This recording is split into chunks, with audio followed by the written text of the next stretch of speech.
अस्सलाम वालेकुम। زه نور البصر بصر تاسو ګوري درشل ډیجیټل ټي وي.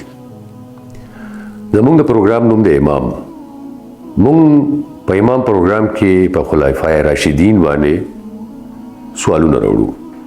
نن له سواله د حضرت عمر فاروق رضی الله تعالی عنہ مبارک دي.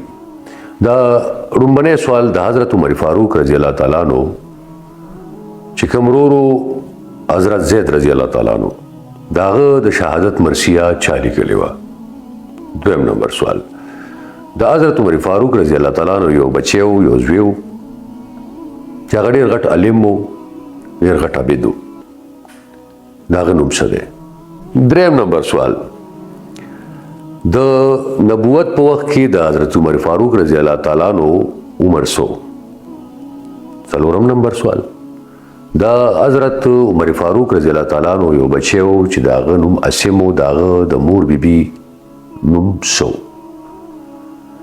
پنځم نمبر سوال د حضرت عمر فاروق رضی الله تعالی عنہ یو لور چې کونډه شوې وه حفصه رضی الله تعالی عنها د هغې رشته چې حضرت ابوبکر صدیق رضی الله تعالی عنہ غوښته نو عمر رضی الله تعالی عنہ ولا څه جواب ورکړو؟ شپږم نمبر سوال د حضرت عمر فاروق رضی الله تعالی عنہ چې کومه لور وه فاطمه رضی الله تعالی عنها د هغې د مور بیبي څه نوم و؟ اووم نمبر سوال د حضرت عمر فاروق رضی الله تعالی عنہ چې کوم زوی عبدالرحمن رضی الله تعالی عنہ د هغه د مور بیبي څه نامه وه؟ اتم نمبر سوال د حضرت عمر فاروق رضی الله تعالی عنہ د درېیمې کور ودانې څه نوم و؟ نهم نمبر سوال د حضرت عمر فاروق رضی الله تعالی عنہ په سلسله نسب کې اتم پوش کې د چا سره سلسله ملاویږي؟